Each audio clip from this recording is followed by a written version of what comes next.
ওমা যেই না চন্দ্রা বলে ঘুমিয়েছে আর গোবিন্দকে দেখে কে এইবারে দে ছুট রায়কুঞ্জ। এখন রায়কুঞ্জে যেতে যেতে বাবা ভোর হয়েছে। এই জায়গাটা একটু মন দিয়ে শুনলে একদম লীলা শেষ পর্যায়ে তোমরা বুঝতে পারছো। ভোর রাত হয়েছে, এবার দেখবে সারা রাত যদি কেউ জাগে না, একটু যদি না ঘুমায়, সকালবেলা উঠে তাকে বোঝা যায় যে বেটা একদিন রাতটা গোটাটা ঘুমাই। হ্যাঁ কেন জানো? তার সব থেকে বড় প্রমাণ চোখগুলো লাল লাল হয়ে থাকে না, চোখগুলো লাল লাল হয়ে থাকে তো প্রাতের সূর্যের মতো। এবার চোখগুলো লাল লাল হয়ে আছে প্রাতের সূর্যের মতো, আর কালো ছেলে নীল কালারের আমার শাড়ি পরেছে, তারপরে মাথায় বড় সিঁদুর কেটেছে। এইভাবে টলতে টলতে টলতে টলতে আসছে কোন রকমে। এদিকে গাছের ওপর থেকে একটা কাক বজায় যে এই নিশি শেষে তুমি কোথা বাজা, নিশি শেষে তুমি কোথা বাজা, নিশি শেষে তুমি কোথা বাজা, তুমি চোর হও না সাধু হও, নিশি শেষে তুমি কোথা বাজা, চোর হও না সাধু হও।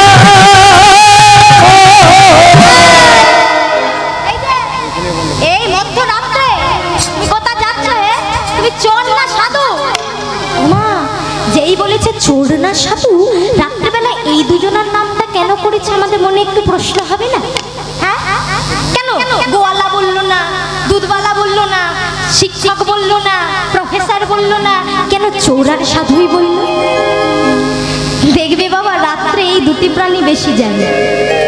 এখনকার দিনে আবার একটু ইয়াং জেনারেশনের ছেলে ছানাপোনাগুলো জাগে, সেটা আলাদা বিষয়, কিন্তু এই রাত্রিবেলা এই চোর আর সাধু এরাই দুজন জেগে থাকে। যদি বলবে কেন, চোরেরা জাগে পুণ্যকে শূন্য করতে, মানে এক বাক্স গয়না পূর্ণ করে রাখো, চোর রাতের বেলা গিয়ে শূন্য করে চলে আসে।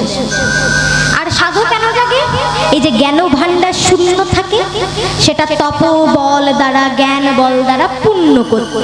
তাহলে একজন জাগে পূর্ণকে শূন্য করতে, আরেকজন জাগে শূন্যকে পূর্ণ করতে। এবার তোমরা বলো দেখি মায়েরা, গোবিন্দই আমার চোর না সাধু?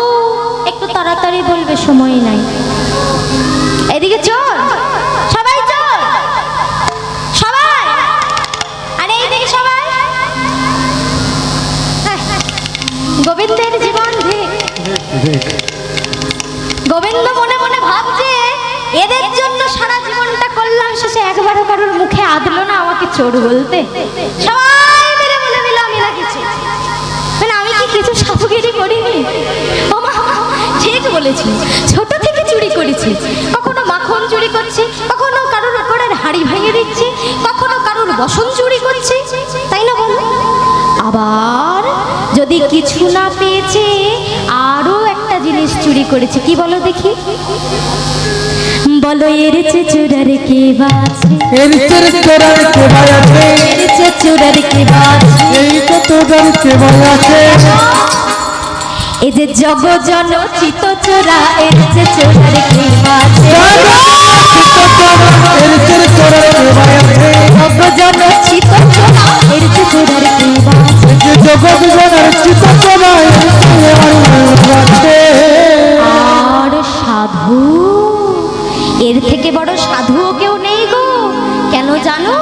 বলো বলো এর চে সাধুকে বাছে, এর চেয়ে সাধুকে বাছে, এর চে সাধুকে বাছে, এর চেয়ে সাধুকে বাছে। যোগী ঋষি পায়রা ফেলে, এর চে সাধুকে বাছে, যোগী ঋষি পায়রা ফেলে, এর চেয়ে সাধুকে বাছে, যোগী ঋষি পায়রা ফেলে, এর চে সাধুকে বাছে, যোগী ঋষি পায়রা ফেলে, এর চেয়ে সাধুকে বাছে।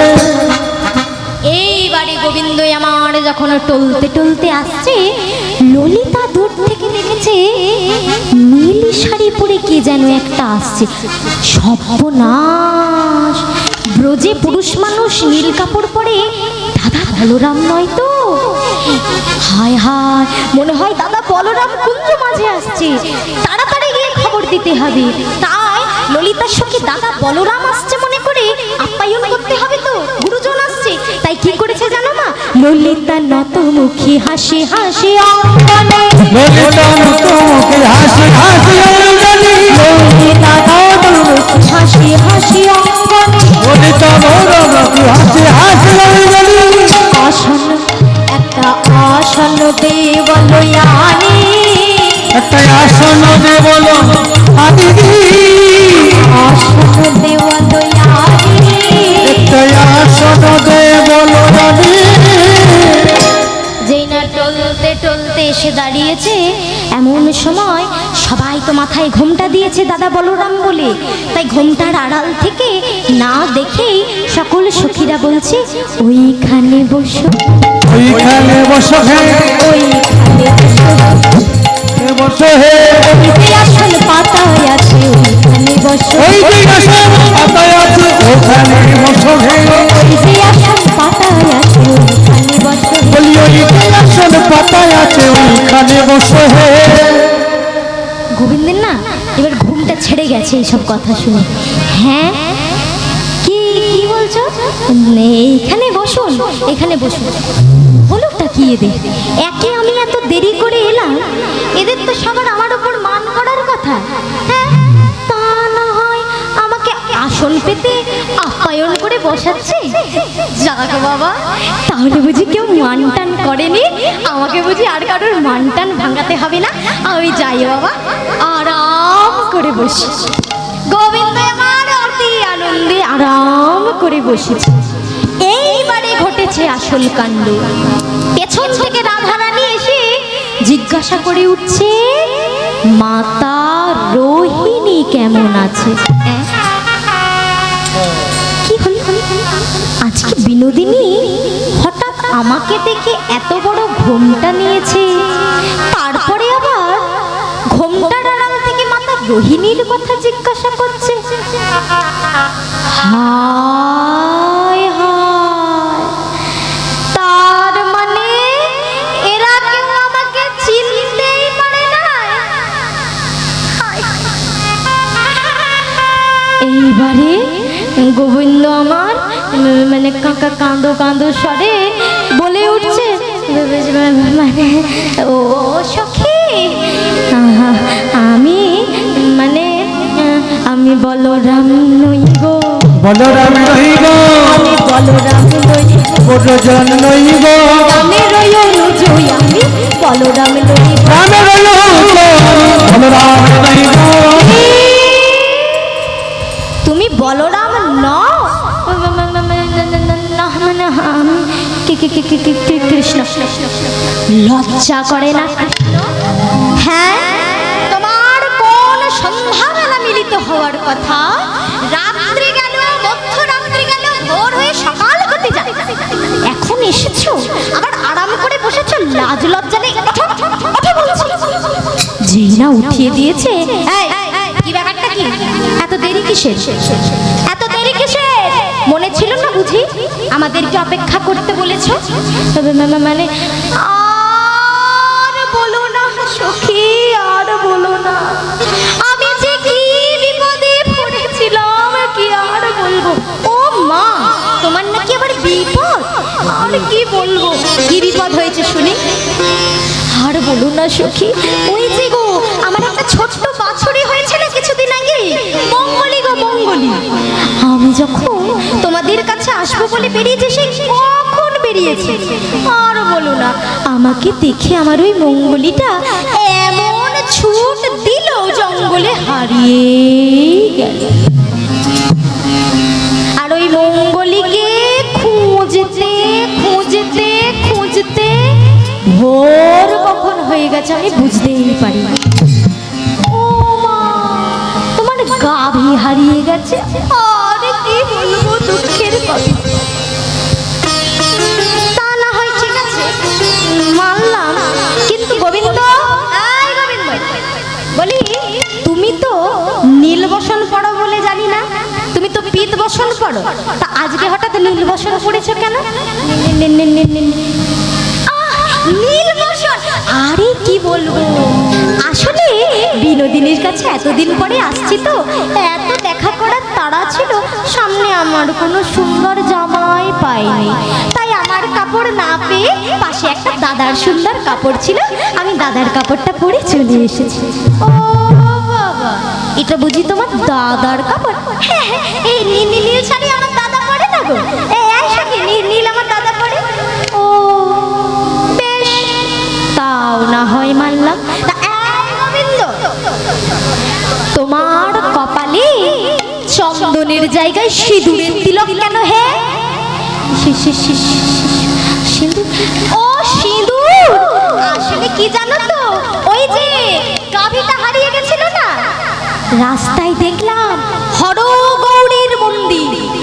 আমি তো মায়ের খুব ভক্ত, তাই গিয়ে তাড়াতাড়ি প্রণাম করলাম। আর ওখানে ছিল একজন পুরোহিত, সেই পুরোহিত সঙ্গে সঙ্গে আমার কপালে তিলক টেনে দিল সিঁদুরের। বাবা, ও মাইরা, অতি ভক্তি জানি কিসের লক্ষ্য? একটু জোরে হবে। হ্যাঁ, এই সখী, আচ্ছা রাধে, আপনারা এত চঞ্চল হবেন না। যে ওঠার সে উঠে যাবে, যে বসার সে বসবে, আপনারা চঞ্চল হবেন না, এতে ভক্তি রাজ্যে বিঘ্ন ঘটে। মন প্রাণ দিয়ে এতক্ষণ লীলাটা শ্রবণ করেছেন, মিলনটুকু মন দিয়ে শ্রবণ করুন। হরি বল। তাই মাগো হয়েছে কি, যখনই বলেছে এই সিঁদুরের তিলক হরগৌরী মন্দিরের, বলছে আচ্ছা বেশ, মেনে নিলাম। এইবারে এসেছে সব সখীর মুখরা সখী। কে গো? সব থেকে মুখরা কে ছিল অষ্টসখীর মধ্যে? ললিতা। ললিতা এসে রাধে, অনেকক্ষণ ধরে তোমার অনেক কথা শুনছি। এই বলি, তোমার বক্ষে আমি একটা কিসের দাগ দেখতে পাচ্ছি যে? বক্ষে মানে বক্ষে আবার কিসের? দাঁড়া, অনেকক্ষণ ধরে কথা শুনছি, দেখি তো, কেমন জানি নখের আঁচড় বলে মনে হচ্ছে। একেবারে নখের আঁচড়। আয় সখী, দেখ দেখ দেখ দেখ। আয়, সত্যি করে বলো তো, কোনো নারী সঙ্গ করে আসনি তো? মানে নারী সত্যি, মানে ললিতা না, ললিতা আমাকে একদম ভালোবাসে না। আমি কি চরিত্রহীন? আমি নারী সঙ্গ করে আসবো? আরে এটা নারী সঙ্গর দাগ নয়, নারী সঙ্গের দাগ নয়। হ্যাঁ, পরিষ্কার নখের দাগ দেখতে পাচ্ছি। আরে না গো না, নখের দাগ নয়। আর বলো না, আমি ওই যে বাছুরটাকে খুঁজতে গেছিলাম না, আমার বাছুরিটা গিয়ে একটা কাঁটা ঝোপে আটকে গেছিল। ওই কাঁটা ঝোপ থেকে বার করতে গিয়ে আমার বুকটা ছিন্ন বিদীর্ণ হয়ে গেছে। বাবা, কাঁটা আর কোথাও লাগলো না, লাগলো তোমার বক্ষে। আর কি করবো, কাঁটা যদি এসে আমার বুকে লাগে। আমি কত ব্যথা পেয়েছি, তোমরা নাকি আমায় সন্দেহ করছো। এইবারে যখন মোটামুটি সবকিছু বাবা বোঝানো টোঝানো হয়েছে, সবাই মেনে টেনে নিয়েছে, ঠিক সেই সময় এসে উপস্থিত হয়েছে সে কয়েকটা ঢঙ্গি মানুষ থাকে না বাবা, লোকের সংসারের সুখ দেখতে পারে, যতক্ষণ না গিয়ে পড়ে ছোট হয়ে ঢুকে ফাল হয়ে বেরোবে ততক্ষণ শান্তি হবে। এইরকম একজন সখী, কে? চন্দ্রাবলীর সখী পদ্মা ভদ্রার মধ্যে একজন এসে। এইবারে দেখো বাবা, নেকা মেয়েদের গলার টোনটা এরকম হয় কিনা একটু মিলিয়ে দেখো। হ্যাঁ, এসেছে এক মাথা ঘোমটা টেনে ঢং করতে, গোবিন্দ ও গোবিন্দ, গোবিন্দ, এই যে গোবিন্দ, ও গোবিন্দ, বলি তুমি যে ওইভাবে আমাদের চন্দ্রাবলীর কুঞ্জ থেকে আমাদের চন্দ্রাকে কিছু না বলেই চলে এলে, আমাদের চন্দ্রা কত চিন্তা করছিল। কি গো, একবার তো বলে আসবে।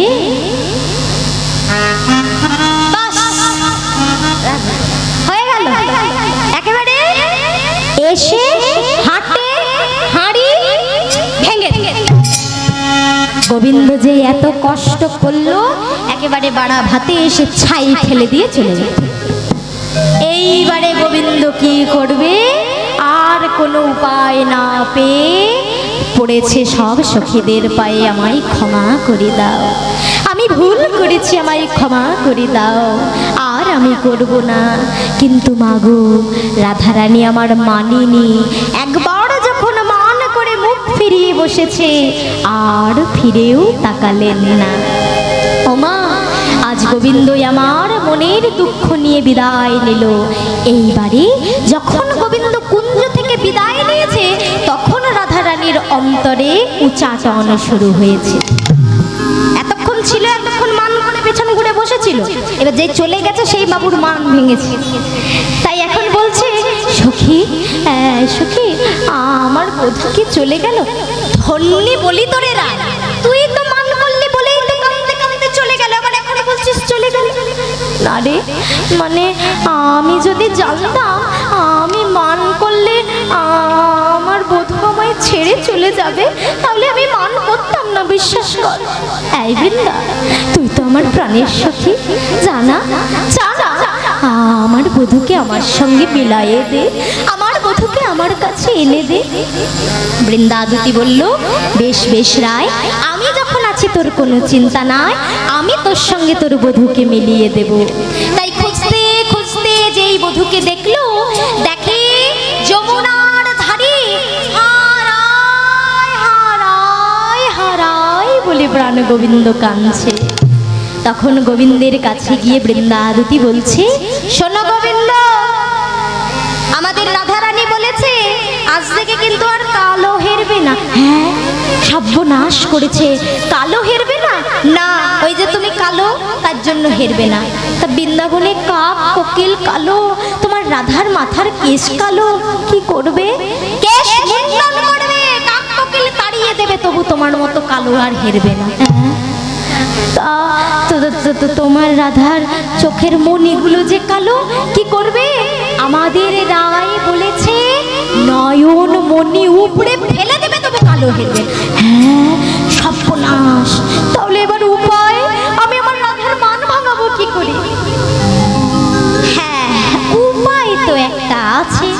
মানে এতক্ষণ ছলা করছিল, মান তো কখনো ভেঙে গেছে। সব সময় গোবিন্দ আর কি মজা করে, তো এইবারে গোবিন্দকে বাগে পেয়ে সখীরা আর কি মজা করছে। তা বাবা, একটা উপায় আছে। কি উপায় গো?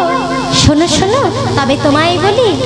কি বলো বলো, তুমি যা বলবে বাবা তাই করবো, আমার রাধাকে ফিরাইয়ে দাও। বেশ, তবে শোনো শ্যাম, যোগী বেশে তোমায় যেতে হবে শ্যাম, যোগী বেশে তোমায় যেতে হবে শ্যাম, যোগী বেশে তোমায় যেতে হবে শ্যাম, বেশে তোমায় যেতে হবে শ্যাম। ভাগিলে ভাগিতে পারে উমা, বেশে তোমায় যেতে হবে শ্যাম, ভাগিলে ভাগিতে পারে না, যোগী বেশে তোমায় যেতে হবে শ্যাম, ভাগিলে ভাগিতে পারে না, যোগী বেশে তোমায় যেতে হবে শ্যাম, ভাগিলে ভাগিতেই পারে না, যোগী বেশে তোমায় যেতে হবে শ্যাম।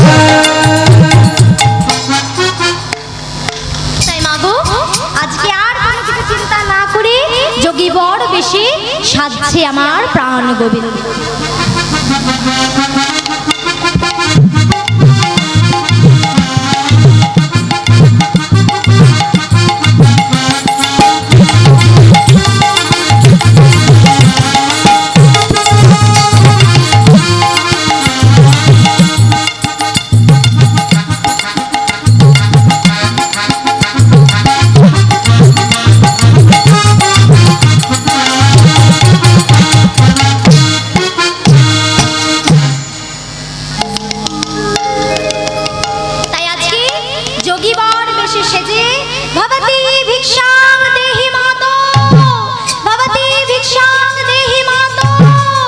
এইভাবে ডাকতে ডাকতে এসে উপস্থিত হয়েছে জটিলা মন্দিরে। আর যেই না জটিলার দ্বারে এসে ভিক্ষা চেয়েছে, এমন সময় জটিলা মা আমার একটা থালায় ভিক্ষার সামগ্রী সাজিয়ে ভিক্ষা দিতে যাবে। যেই না ভিক্ষা দিতে যাবে, এমন সময় গোবিন্দই আমার বলে, না না তোমার হাতে নেব না, তোমার হাতে দেব না, তোমার হাতে নেব না, দেব না। সে যদি ভিক্ষা দেয় তোমার হাতে নেব না, সে যদি ভিক্ষা দেয় তোমার হাতে নেব না, সে যদি ভিক্ষা দেয় তোমার হাতে নেব না। ওমা, যেই বলেছে কার হাতে নেব, বলছে শোনো মা, আমি শুনেছি তোমার ঘরে একজন পতিব্রতা রমণী আছে, সে যদি ভিক্ষা দেয় আমি সিদ্ধি লাভ করব। তাই বলছি, তা তুমি কি করে জানলে আমার ঘরে পতিব্রতা রমণী আছে? বলছে আমি কি করে জানলাম জানো? শোনো শোনো, আমি কাল রাতে শুয়েছিলাম যোগেশ্বরের পাশে। আমি কালী রাতে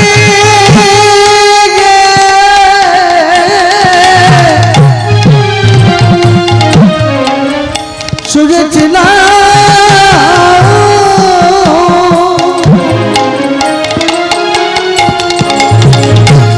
যোগী বলে কাছে আমায় যোগেশ্বর স্বপ্ন দিল রাত্রি শেষে। যোগেশ্বর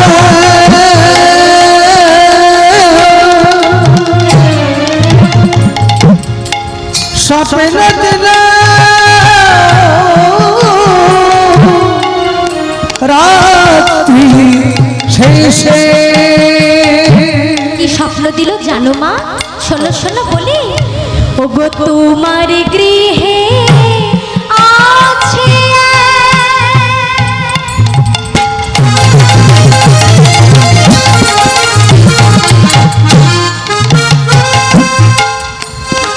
পতিব্রতা রমণী।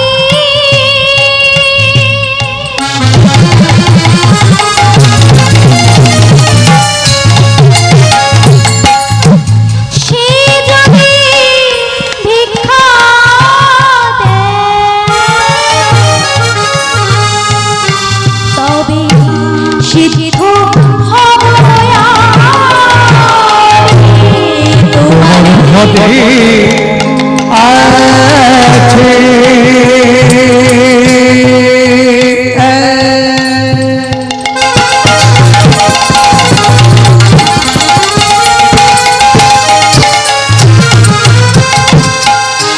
পতিব্রতা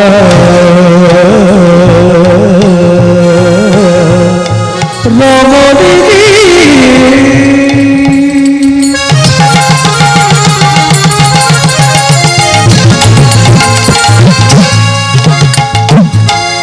সেই যদি যদি যদি যদি ভিক্ষা দেয়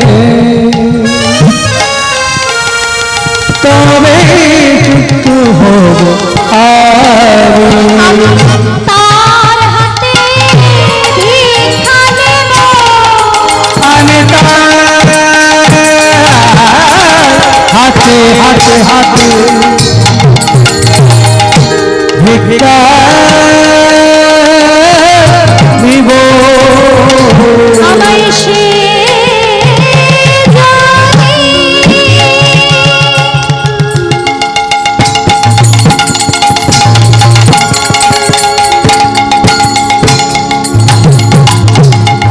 ওগো ভিক্ষা দেয়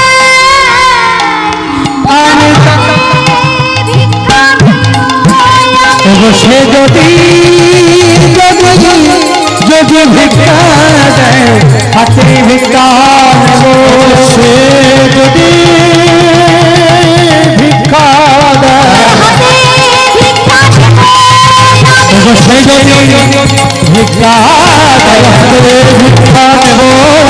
সে যদি ভিক্ষা দেয় হাতে ভিক্ষা নেব। সে যদি ভিক্ষা দেয় আমি হাতে ভিক্ষা নিব। আচ্ছা, মায়েদের কাছে আমার অনুরোধ, যারা আমায় ভিক্ষা দিচ্ছেন ভিক্ষা দেন, কিন্তু কোলাকুলি করবেন না, গান গাইতে অসুবিধা হচ্ছে। ভিক্ষাটা দিয়ে আমাকে আশীর্বাদ করে আপনারা যান নিজ নিজ জায়গায় বসে পরবর্তী লীলা আস্বাদন করুন, কিন্তু বারবার কোলাকুলি করবেন না, আমি অনুরোধ করছি। এতে আমারও কষ্ট হচ্ছে এবং গান গাইতে অসুবিধা হচ্ছে। জয় নিতাই, জয় গো। মাগো, এমন সময় রাধারানী আমার এলেন দাঁড়ে, এবং আর কোনো কিছু না চিন্তা ভাবনা করি আমার রাধারানী প্রাণ গোবিন্দকে ভিক্ষা দিচ্ছেন। পরবর্তী দল চলে এসেছে, তাই আমি লীলা মিলনে রাখছি। আজকে রাধারানী আমার মান ভিক্ষা দিচ্ছে। হেন কালী রাধারানী মান ভিক্ষা দিল, মান ভিক্ষা দিল।